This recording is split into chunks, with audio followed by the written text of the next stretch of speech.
ঔরঙ্গজেবের রাজসভায় কোনো এক মন্ত্রী তাকে শুয়োরের বাচ্চা বলছে। আলাউদ্দিন খিলজির রাজসভায় দাঁড়িয়ে তার এক মন্ত্রী তাকে কুকুরের বাচ্চা বলছে। যদি এমন হতো, সেই মন্ত্রীর কি অবস্থা হতো একবার বলুন তো।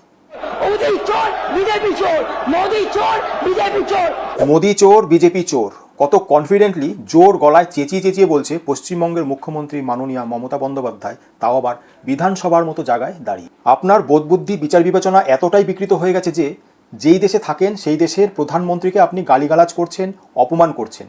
এই কথাটা অন্য কেউ বলতো, অন্য জায়গায় বলতো, তাও মেনে নেওয়া যায়। আপনি রাজ্যের সর্বোচ্চ পজিশনে আছেন, এই কথাটা আপনার মুখে একদমই মানায় না। আপনার প্রধানমন্ত্রীর এই পদটাকে সম্মান করা উচিত, মর্যাদা দেওয়া উচিত। সম্মান করতে না পারেন, দয়া করে অপমান করবেন না।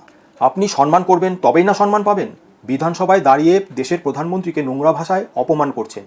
কি করে এক্সপেক্ট করেন রাজ্যবাসী আপনাকে শ্রদ্ধা করবে? প্রধানমন্ত্রী এক অর্থে দেশের রাজা, সেই রাজার রাজসভায় দাঁড়িয়ে পারত কোনো এক সামান্য মন্ত্রী রাজাকে অপমান করতে? তার স্যার কালাম করে দিত, তাকে শুলে চড়ানো হতো। আমি নরেন্দ্র মোদীর ভক্ত নই, কোনো রাজনৈতিক দলও করি না।